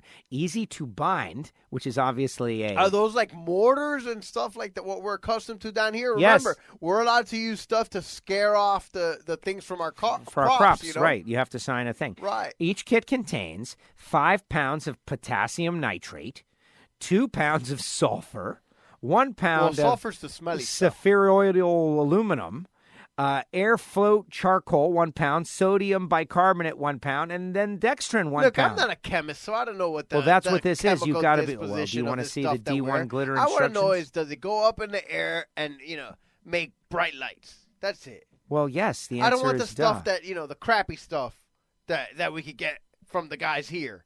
I want the mortars and the high-flying stuff. Well, look right here. You got to build a mortar. And you take a PVC pipe and you cut it in half. Well, I have a bunch of those pipes left over from our previous endeavors. Making a homemade comet pump. All right. Well, this is the kind of stuff that we really definitely want to be involved in. This is exactly. This is our this is a project. We're doing this. We're doing this. And aren't you here this July 4th? July 4th, we're doing it. And the goal is, and let it be written, and this is the way, and I have spoken, and everything I have said, we are building at least one of our own home-built firework. This is the way. This is the way. And so the spam was not for nothing. And that's what I'm telling you. All right. Like, everything happens for a reason. And if I had to have my email address publicized to the entire world just to find out that I could be making my own fireworks at home. Cool. Exactly. Back to the fantasy results. You folks have picked a very unique show to listen to. So back to Cervix Splitter, 44. Dirty Hippies, 45. Logan Mania, who I'm going to be seeing this weekend at the World Door Slammer Nationals. It's going to be kind of interesting. Highline is 46th, plummeting. 47th, Highline, real fine. Tied with Driving Hard. Hockey Dad, 49. 50th, Noodles. Tommy Noodles, down 15. Tommy, you better not have quit already. You better not have quit already, Tommy. Dirt Girl 2, 51st. Sacramento Racing Fan, 52nd. He posted something really nice the other day. I forget what it was, but it was nice. I said, that was nice. JJ Husker Fan, 52nd. Team English, 54th. Craig and Newhall, 55th. Fat Tire, 22nd. Notice whose name I haven't said yet. Yours. Fat Tire, 22nd, 56th. DRT, 99, 57th. New Hampshire Bucknut, 442, 58th. Drag Racer, 64, 59th. I can see her. Almirola is Steve the Trucker, 60th. 61st, Hog Bass 07, 62nd, WFO Joe. Just stinking it out. The Real Muffler Bearing, Dirt Girl, Eastbound and Down, Willie B Racing, Derail 100, Miller Man, TS 6690, Vlad the Inhaler down 14 positions. Come on, Vlad. Vlad the Impaler. Pick it up. El Jefe, Bull's Wool, Race Guitar, Ms. Williams, 71116, Low Blinker Fluid, and Rusty Racing down at the bottom. Wow. Race Guitar. Yeah. Bringing up the rear. Bull's War, Friend Down Under. Yeah. Terrible. El Jefe. Darkness. Everybody. You guys are doing terrible. Exactly. Miller Man, what the hell's going on with you guys down WFO there? Joe, what's wrong with you? Dirt Girl. Terrible. Oh, wow. Hey, speaking of Down Under, our listeners Down Under, we have received a request for WFO stickers Down Under. You know, we have been doing the P.O. Box deal. Oh, yeah, International Mail Affair. Well, it's not even the internet. You got to fill out a customs form. Oh, customs crap. I had to deal with that. I had to FedEx some stuff, and it's a nightmare to send paperwork. Well, so here's all it was legal documents. I'm like, this. They want a value and all this stuff. Right. I'm like, zero, but they won't let you put zero as the value. It's compliance. It's compliance. So here's what's happened. I got a request from a gentleman, I believe his name was Dave, and he is in Australia. And he said, man, I really like some WFO stickers. And he's not the first one. I've had a lot of people reach out from down under about WFO stickers. And I sent, one time, and it cost me like $23. And it was like, oh my gosh. But it wasn't even that. It was the compliance with the customs forms that Gio was just talking about. And so I don't want to tell the listeners down under no. So here's what I did. This is what I did, okay? We got a listener down there named Dave. I said Dave. I am Dave. I said Dave. I am Dave. First of all, his name might not even be Dave. I'm doing it all by memory right now. Dave. This is one of those shows. Anybody saw that show last night knows what I'm talking about. I don't know what you said. On FX. Oh, my God. What show? Hilarious. Lil Dicky. I don't know. It's called Dave. I don't know. You watch that, but you don't watch the stuff I tell you to watch. You watch weird stuff like that. I tell you to watch some good stuff. Did you watch The Irishman yet? Yeah, I saw The Irishman. All right. Yeah, I paint houses too. So we're going to send a whole bunch of stickers I don't really to believe Dave. that whole story. We're going to send a bunch of stickers to Dave, and Dave is going to be the guy. I get it. He's going to be like the distributor. Yes. For Down Under. Yes. Yeah. Yes. And he volunteered to do it. So what we're going to do is, I don't know how we're going to do it, but you're going to reach out to Dave. And send him a box full of stickers, and send him a self-addressed stamped envelope to Dave so-and-so at so-and-so address for your WFO stickers in Australia, and then you'll get some stickers. And I'm sending him like 100 stickers. Right. And that's it. He'll distribute them. And speaking of WFO stickers, I got some 12-inch ones and 8-inch ones. And they look great. Like, they're going to look good on a race car. Just got to find the right race car to run a 12-inch WFO sticker. Like, that is an interesting deal. So, all right, there you go. Fantasy League results this weekend. Phoenix, hopefully I will do better. And this show has been very, very special. It's been everywhere. It's been all like us. Over the place. The all-direction drive is in full gear. So true. All right, what's next there, Giovanni? Is it time for Sports Collision yet? Well, we did the NASCAR. Haas, Formula One. Let's quickly delve into what's going on. Here's the Haas F1 report. Gene Haas says that this season... Now, let's bear in mind that this just may be, him just saying stuff. Well, I think it's motivation. Last year, this is the story from man. Planet F1. Deep down inside, I think like this is him just kind of telling them, hey...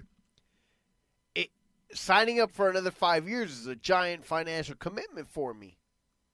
Yeah, it is a giant. So you guys better do as good as you can do this year. We need good results. What you did last year was unacceptable. No offense. Like, why? Doesn't matter why. Like, we need results. We talked a bunch of smack. It was going great. And then we had this terrible year. And so now we need you guys to turn it around. Everybody. Haas F1, Rogro, K-Mag, Gunther, everybody. All hands on deck, battle stations. This is it. Okay? At the end of this year, the teams have to sign the new Concord agreement as to whether or not they're going to compete for the next 5 years. Here's the story from planetf1.com, where I go for my Formula One news, just because they're not affiliated and it's more of an aggregator of other stuff. And I feel like I get the Bleacher Report. Kind of. F1. Exactly. Yet to commit to the new Concord agreement, Gene Haas will see how 2020 begins for his Haas team before deciding to stick around or not. So this might be one of the last years of Haas. Last year, Haas recorded its worst season in F1, finishing second from last in the Constructors' Championship. It was a trying season for the team, who not only chased its tail with updates for the VF19, but also lost title sponsor Rich Energy, which never existed. This season marks, which I think is great. This season marks the last that Haas is committed to Formula One, as, like its rivals, the team has yet to sign a new Concord agreement with Liberty Media for 2021. Haas is holding off that until he has a better understanding of where his team is in the pecking order. I'm just kind of waiting to see how this season starts off, he told Autosport. If it starts off strong, then maybe there's a possibility we can continue. That is a double vagity. Then maybe there's a possibility. If then what? Right. But if we have another bad year, then it would not be that favorable. We did 5 years. That was really the test. We're going to do this for 5 years, see how it goes, evaluate it, and then we'll decide whether to go forward. I'm not saying we won't be back. It has to be evaluated to do it for another 5 years, though that would be a big commitment. He added, it's just a challenge. It's a difficult sport. It's extremely expensive.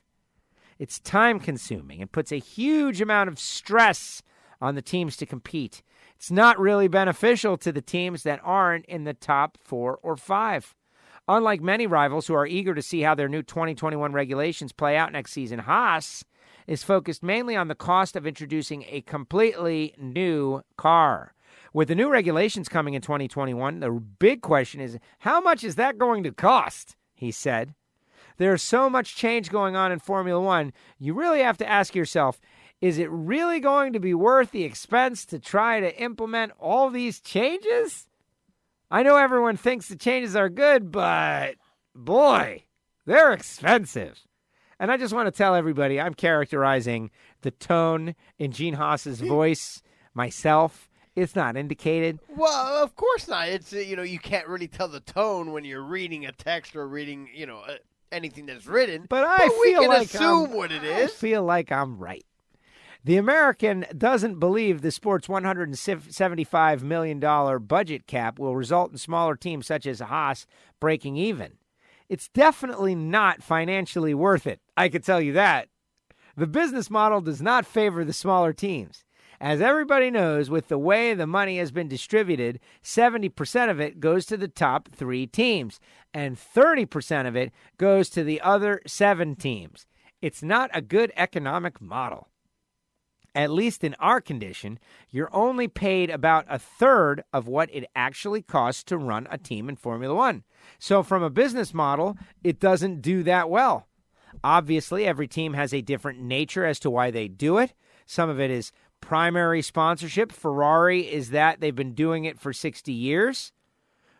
But they take home enough money to actually make the $175 million cap.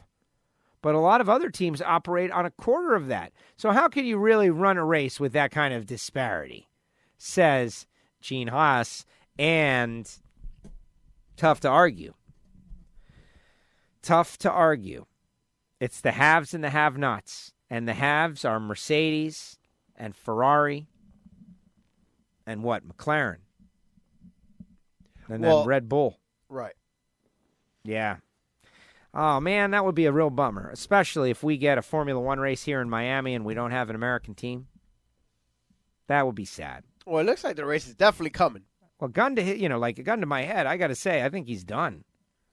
Based That's on those quotes, like I hate to predict, but based on those quotes, it sounds like he's done. It's almost like the whole new uncertainty for the future really just has him like really not wanting to be involved. And he's working the refs also. Also, there was another story about Ferrari signing a secret agreement with the FIA to pay a penalty for something that maybe happened or didn't happen. Over the engine allegations last year. Whatever. Look, if the FIA is not going to disclose what happened and they agree not to do whatever they were doing, who are we to really talk about it?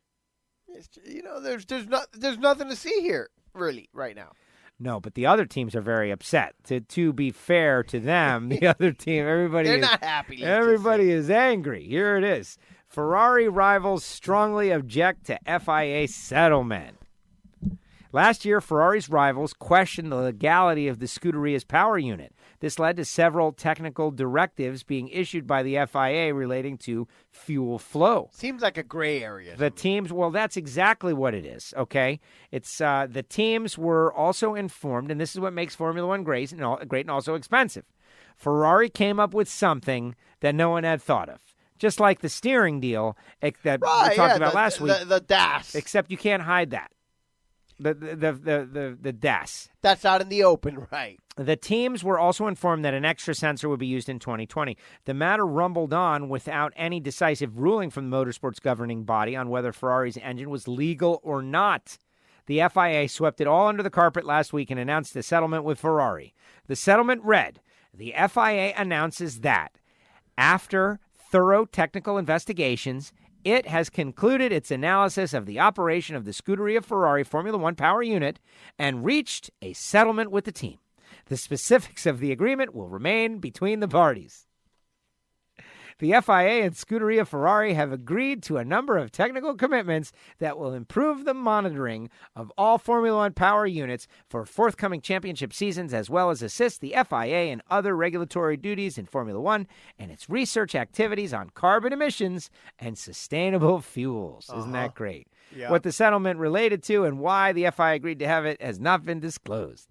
Ferrari's rivals are livid. And Move have along, threatened nothing legal to see action. here. Seven of the 10 teams, McLaren, Mercedes, Racing Point, Red Bull, Renault, AlphaTauri, and Williams, have written to the FIA demanding an explanation.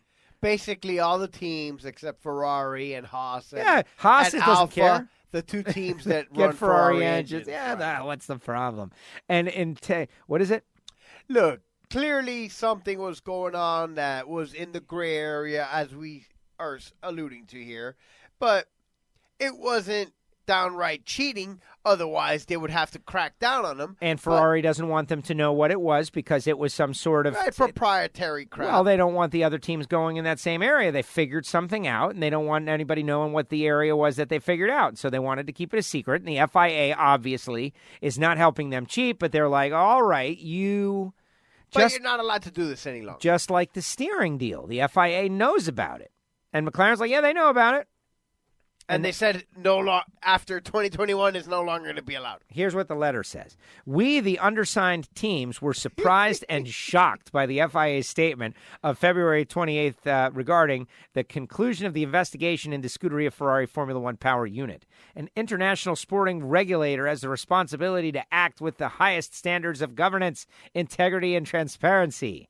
After months of investigations that were undertaken by the FIA, only following queries raised by other teams, we strongly object to the FIA reaching a confidential settlement agreement with Ferrari to conclude this matter. Therefore, we hereby state publicly our shared commitment to pursue full and proper disclosure in this matter to ensure that our sport treats all competitors fairly and equally. We do so on behalf of the fans, the participants, and the stakeholders of Formula One. In addition, we reserve our rights to seek legal redress within the FIA's due process and before the competent courts. What I love about, okay, first of all, that statement, how much do you think that cost? Right, they got a marketing firm to do that. It was a lawyer, like a group of lawyers, like that had to go around to every team and be approved by every team's legal by staff. HR and legal. And everything, right. So I'll bet you that 2-3 paragraphs that I just read represents, I'm going to throw out a number, $100,000 or more. Minimum of $100,000. They wrote it. They sent it around. Everybody approved it. Several hours of legal, a couple of back and forths. That's $100,000 I just read. And that's what's amazing about Formula One. You know, here I am. I'm reading it's practically a law. You know, I'm like, there's a lot of legalese going on as they fight it out about competition. Very interesting. But I'm excited. The weekend of the Gator Nationals is Melbourne. We're ready to get it on.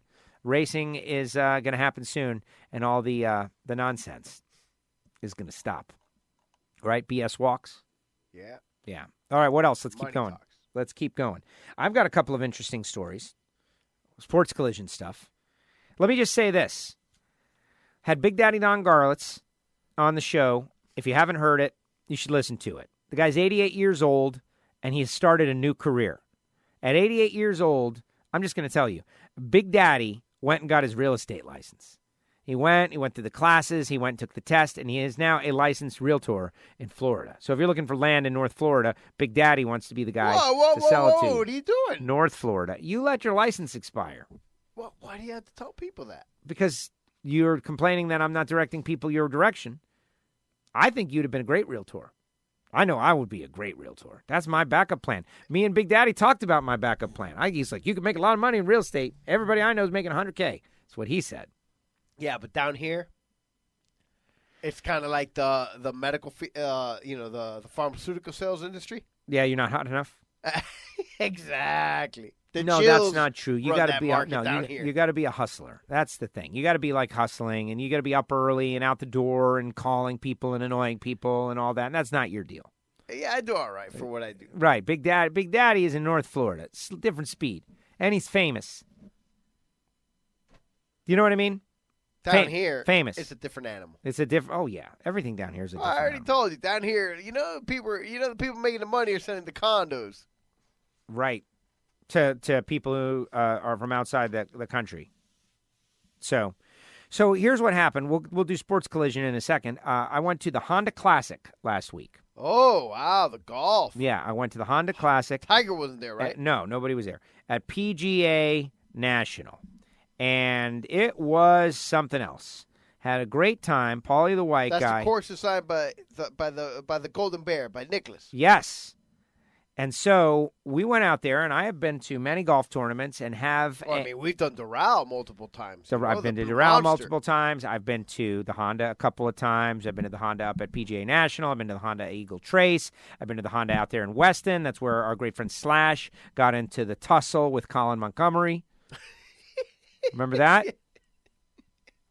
Oh, boy. Physical confrontation with Colin Montgomery. We got a story for everything down here, man. What's wrong with South Florida? Getting to that age where I've got a pretty good story for everything. Like last week, we were talking about OJ. I don't know if I mentioned in that story about OJ. I compared somebody to OJ that I met OJ. Dude, you're terrible. We all met OJ. But I had personal interactions with OJ. Somewhere OJ does a liner for my college radio show. Okay, that I didn't know. Hey, so this is was OJ. Before that. You're not talking about the golf tournament issue with OJ. No. I'm talking about. And my mom met OJ at the Publix in her neighborhood because OJ lived in her neighborhood when he, after all the situation when he was living down here amongst us. I'm talking about OJ Simpson, the football hero and star of Naked Gun OJ, not the murder OJ. This is prior. My mom met to post-murder, in the 2000s, OJ, about 15 years ago, once he had been excommunicated to South Florida, they was just hanging out looking for the murderer on the golf course down here. Right, sure. So, remember, and he did the golf tournament with the local radio station. Yeah, no, I was remember in there. The whole problem and all that? I was in the room. Well, my mom met OJ in those days, hanging out at the Publix. Wow. Yeah. Post-murder OJ. Yes, post-murder OJ. See, I met pre-murder OJ. No, I meant the post-murder OJ. Pre-murder. But I was affected by. By the way, what a charming man. Post-murder OJ. I can understand how, how the whole OJ aura, man, because it's like, you're like, damn, it's OJ. There's too many stories. He still killed those two people, though. Yes. He did. It's very bad. It's a very bad thing. It's a very bad thing. Murder is bad. Twitter world, it's me, yours truly. Yeah. I think it's like part of the 10 Commandments. Oh, yeah, it's the first one. It's number one. Don't kill people. Rule number one. Wow. Don't kill people. Yeah. Oh, he didn't. Rule number two. Refer to rule number one. Right. So, went to the bear trap, Paulie the White Guy, and I saw the pictures you posted. A mini crew. And the bear trap, okay, so first of all, the tournament is great, but, you go on a golf tournament, you walk all out on the, follow some golfers, and really there were no golfers there that I was cared to see. I don't know. I was going to walk the course and all. But then Paulie the White Guy is like, hey, man, we got tickets to this bear trap. And what is the bear trap? Well, Jack Nicklaus designed the course. And there are 3 holes that, in succession, like 16, 17, 18, or 15, 16, 17. And there's like a par 4 and a par 3, and they're all close. And so there's an area in between all of them that they build this giant observation deck. And you go into that, and it's like super VIP, and there's bars, and there's hangouts, and there's seating all around the whole thing. So you can watch all 3 of those holes. Like you go over here and watch this one, and then you go hit a bar, and then you go over to this one, and you watch them putt on the green, or, the approach shots, and then you go over here. It's a really nice layout, like incredible. So we go up there, and I'm like, wow, this is really amazing. Like, what a great spot. Like, I don't know. And so we decided we're not even going to leave. So we were there like 11:30 a.m. till 4 p.m. hanging in this one area around 3 holes. And so 11:30, 12 o'clock, all of a sudden, we were able to secure a table, which was very rare. Like there was only like 4 tables in the whole place. And then it was like these, seats, like 2 rows of bleacher seats, right? Like a lower row and then a step up, maybe 3 rows, like when you go to a suite. somewhere and you go to the outdoor section of the suite, there's usually like a mini row, couple of rows for you to enjoy while you're in the suite. That's kind of what it is, right? All around the whole thing. So we get a table, and it's like, all right, we're going to use this table as a base camp, and we're going to post up here and just enjoy this day of golf and see what happens. And so all of a sudden, I'm like, what's happening here? The place was swarmed by hundreds and hundreds of beautiful women. Oh, that sounds terrible. It was because, you remember now, we're in Palm Beach. I mean, golf tournaments in general. Golf tournament, Palm Beach. Unbelievable. And so it became like insane at the level of humanity that I was surrounded in. And so we like, my gosh, you're not even imagining like who the most attractive person is because you can't keep score anymore. So it's just like, okay, let's switch the game. Find an ugly person. And you couldn't find one. There was not one ugly person until we started thinking like, we're probably the ugly people here. If you can't find the ugly person, it's you. If you can't find the mark after a few minutes, it's you. It's you. And that's the deal. So, but what a good time. Like hanging out, enjoying beverages, enjoying the golf. The bear trap at the Honda Classic, my goodness, one of the best times ever. Great stuff. And that's it. I got on the bus and I left. What else happened that night? I mean, resting up after a big day. Come back like and chill and have a good time. I wouldn't want to be involved in that kind of debauchery. Yeah. All right, so let's move on. What else? What else is next? Sports Collision. Giovanni, go for it. Wow, what do we got? What's been going on in the sports world? You went to you're the the Honda guy. Classic? You're the guy. Yeah, no, I got a real sport that I can talk about. And little baby G went to a Heat game. What about you? Do some Sports Collision. Imagine that. Sent the kid over to the Heat game on the weekend. I couldn't make it. I had other arrangements with Mrs. Gio, had some prior engagements. But some tickets became available. And little G went over to the Heat game with some friends of mine, which is kind of weird, sending your kid hanging out with your friends when you're not there. But not really. It was fun. Sports Collision, otherwise, spring training is going on in the baseball. Yep. The basketball's going on, but I don't really, there's stuff going on. I don't really pay too much attention. I'm having fun watching the Heat, catching a couple of Heat games live and in person. Basketball for pleasure right now, just enjoying. Yeah, absolutely. Definitely. And, there's NFL news, but we don't really pay attention to that now. It's the off season. There's not a lot going on in the regular world, I would say, of sports. Other than for us, the motorsports, and we're involved in watching all of them and having the season's beginning. Everybody's getting ready to come early online. In the year, and all the sports are just getting up. But getting a little bit excited about certain sports. What about the XFL, man? Like, why aren't you doing Sports Collision and XFL? I haven't watched a single second of that. What? You're not a fan, man. Back to the wrestling. That's exactly the point. Like, we tie it all together. And that's the genius of WFO, because we start out talking about McMahon and the wrestling, and here we are at the XFL. I have watched some of it. Well, thank God somebody has. Yeah. It's okay. It's fine. It's football. That's the thing about it. It's football with teams you don't know and uniforms you don't recognize. They've got some different rules. I watched a half a game and then a second half a game. So would you say that they're like college football, slightly better, slightly worse, or right around that? I would say they're definitely not NFL level type. I would say. No. These are like, I would say it's better than college, but as is, these guys are all guys that either are quite fringe NFL players that they just didn't make the rosters. Well, exactly. They're the guys that got cut from the rosters of NFL squads, or Canadian Football League guys taking a step up, or whatever. But these are, they're adult men. That's the thing. Colleges, those are guys that are kids. They're kids. kids. They're kids. They're kids. These are adult men. You can be on one of these teams and be 30 years old, right?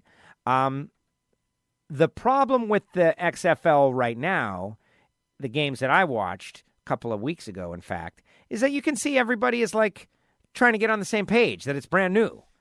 Like the offensive schemes, the teams, there's new rules, there's new things. They're not polished. It's not Tom Brady running an offense down the field. It is more rickety than that. But it makes sense. I think they're going to be successful because it looks like it's a good time. The uniforms are crazy. I don't know, man. This thing could get. Well, they definitely got the backing with the McMahon. Exactly. Now, speaking of Brady, though, there's some sports collision that I'm surprised you didn't bring it up last week. I decided to let it go. What about Tom Brady leaving the Patriots, maybe? Well, we don't know. There's but we nothing do to know. report. There's a lot of rumors out there that he's being contacted by teams. There's a team that is pursuing him directly, that there's a good chance that he will not. There's a really, really good chance he's not going to be with the Patriots. And just that alone should be sports collision topic number one. I don't get involved in the rumors of things. I like to talk about things. I like to give my opinion, but I like to talk about things that either happened or when I have an actual thought about it. So let's talk about Tom Brady and his free agent situation. I just don't. Okay, and so what? Yes, there's rumors all about. Well, is he going to be back? Who's going to be their quarterback if he goes? That's unimportant. Where is he really going to go? Wherever he wants. Theoretically speaking, but he's not going to come to Miami. He's going to go to Oakland. Okay, that is one of the rumored teams, but why would he go there? To be a villain. Other than just to Vegas, baby. To get paid. And get paid. Because they're not going to win right away. No. Oakland's not on the cusp of winning. No. He might clash with John Gruden. Or they could be great. Could they? I don't what know. talent do they have around Oakland that's better than in New England? So, okay, give me odds. Stays, goes. Look, while I generally believe that Tom, he does want to get paid, and he wants some respect now at the end, and when you say respect, then you're talking about pro athletes. We're talking about money. What respect? But why? The realistic thing is that he's got to find a way to work it out with New England and stay there. Because there's really no other perfect fit or place that is just a Tom Brady, a 42-year-old Tom Brady away from winning the Super Bowl. Because there's talk about, the latest rumors have him being swapped for Jimmy G in San Francisco, which makes sense for the Patriots. Yeah, I can see why the Patriots would want to swap a 42-year-old Tom Brady for a 20-year-old Jimmy Garoppolo and the contracts and all that. I can see why Tom Brady would want to go to San Francisco with the talent that they have there. But why would the Niners want to trade their 28-year-old quarterback for a 42-year-old quarterback? Yeah, they just made the Super Bowl. Right. And so, and they almost had it won. And while it seems right that, in theory, he could go to like Oakland or LA. Not Oakland, the Vegas Raiders or the Chargers. But really, What? Why would he go to the Chargers? They're not Tom Brady away from winning the Super Bowl. They had Phillip Rivers there over the last X amount of years, and Phillip Rivers is not a complete fall off the cliff version of Tom Brady. You know what I mean? Like the difference between Tom Brady and Phillip Rivers is not a huge valley. It's not that much. They're both veterans, and they're both kind of the same type of quarterback. It's not like if you're talking about Pat Mahomes versus Tom Brady at this point of their careers. And so it just seems to me that the most logical thing would be for Tom Brady and the Patriots to figure out and pay him some money over the next year or two and keep him because, it just seems like the most logical thing for both parties to figure it out. It just doesn't make sense where he's going to go. And that's just it. Where is he going to go where they have the talent that he's going to be the difference and get them over the hump? Well, I like what you're saying, and I think that they should pay him as well. He should get paid, even if it's bad for the team. Taking a haircut for them, even if it's bad for the team, because he call it a retirement bonus or call it whatever. All that stuff that you got was connected to him. Maybe not solely because of him, but connected to his presence. No, and look over the timeline of the 20 years that he's been there. Yeah. In terms of what the Patriots are worth now versus what they were before Absolutely. him. Bob Kraft owes that man a giant more than a Rolex watch and go away. Hard times, Daddy, being replaced by computer. Yes. Bringing it back to the beginning of the show. Yes. Well, exactly. And so, that's why I don't really get involved in the what-ifs too much. I'd rather talk about the what happened than the what-ifs, because I got a gazillion what-ifs that I could come up with. Yeah, but it's a hot topic, man. Look, I agree. And, much like, the banging on the garbage can was a hot topic, and I told you I don't want to talk about it until something gets done. Once Tom Brady decides in the next 2 weeks and the league year starts and we find out whether he's going to actually test free agency and become a free agent, or he's just going to, re-sign for a 2-year, $50-60 million deal with the Patriots. All right, we can't reference one thing 3 times and not hear it. Here is the American Dream, Dusty Rhodes. And Dusty, your fans welcome you back, man. First of all, I would like to thank the many, many fans throughout this country that wrote cards and letters to Dusty Rhodes, the American Dream, while I was down. Secondly, I want to thank Jim Crockett Promotions for waiting and taking the time, because I know how important it was. Starcade 85, it is to the wrestling fans, it is to Jim Crockett Promotions. Starcade. And Dusty Rhodes, the American Dream, with that weight, got what I wanted. Ric Flair, the world's heavyweight champion. I don't have to say a lot more about the way I feel about Ric Flair. No respect, no honor. There is no honor among thieves in the first place. He put hard times on Dusty Rhodes and his family. You don't know what hard times are, Daddy. Hard times are when the textile workers around this country are out of work and got 4 or 5 kids and can't pay their wages, can't buy their food. Hard times are when the auto workers are out of work and they tell them go home. And hard times are when a man has worked at a job 30 years. 30 years. They give him a watch, kick him in the butt, and say, hey, a computer took your place, Daddy. That's hard time. Woo! That's hard time. Hard time. Great. And Ric Flair, you put hard times on this country by taking Dusty Rhodes out. That's hard time. And we all had hard times together. I admit I don't look like the athlete of the day supposed to look. My belly's just a little big. My hind is just a little big. But, brother, I am bad, and they know I'm bad. And there were 2 bad people. One was John Wayne, and he's dead, brother. And the other one's right here. Nature Boy Ric Flair. The world's heavyweight title belongs to these people. I'm going to reach out right now.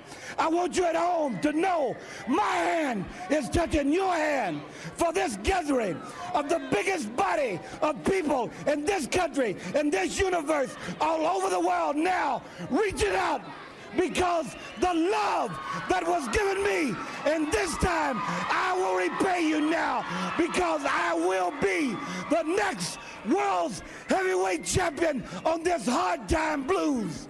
Dusty Rhodes Tour 85 and Ric Flair, Nature Boy. Let me leave you with this. One way to hurt Ric Flair is to take what he cherishes more than anything in the world. That's the world's heavyweight title. I'm gonna take it. I've been there twice. This time when I take it, Daddy, I'm gonna take it for you. Let's gather for it. Don't let me down now, because I came back for you, for that man up there that died 10, 12 years ago and never got the opportunity to see a real world champion. And I'm proud of you, and thank God I have you. And I love you. Love you! Dusty Rhodes, The American Dream, Mid-Atlantic Wrestling, 1985, Starcade 85, from YouTube. And we referenced it. Hard time. That is. See, now here come the action. wrestling things. If it's here and you want it, woo, come and get it. Because all right, I got to stop it. Chief Wahoo, McDaniel. We end up going down a wormhole. Wow. I'm not going down a wrestling all right. wormhole, because we'll be here till 2 in the morning now. You're right, you know how that goes. If you ever done the YouTube and the wrestling promos. Oh, dude, I get caught in those, some of the, I don't even want to get into it. Starcade 85. not even the YouTube. Yeah, the new social media and the women and the Jenny Miami's. I saw her the other day Yeah, no, for the first you sent me time. that. I forgot. sent it. Totally That was forgot. me. You I sent it to sent me. it to you.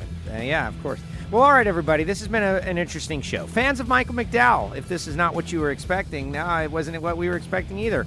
It went off the rails, but that's what WFO is all about. Now, what's in the archive? Well, you got all kinds of great NHRA stuff. Big Daddy Don Garlitz. I'm hosting the Hall of Fame induction ceremony next week for Big Daddy Don Garlitz. That's kind of a cool thing. And we're talking Dusty Rhodes, Starcade 85. We have range on WFO. We're all over the place. I'll be calling the action at the Drag Illustrated World Door Slammer Nationals. In Orlando. Woo, Mickey Mouse. That's right. And also, we're giving away tickets to Homestead-Miami Speedway. Do you like the new 25th 25 anniversary? years, man. 25 the silver years? anniversary. I can't believe it's been 25 years, but it has. It has. Yeah, no, you're old, man. That's it. Hard times, Daddy.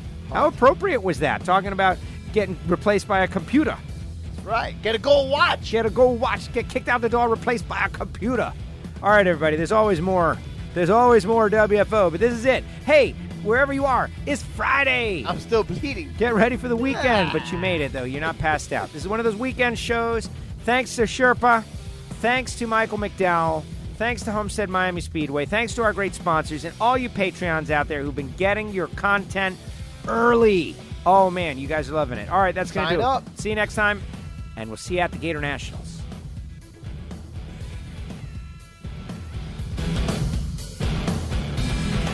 WFO! The views and opinions of the hosts, guests, or callers do not necessarily reflect that of the station ownership.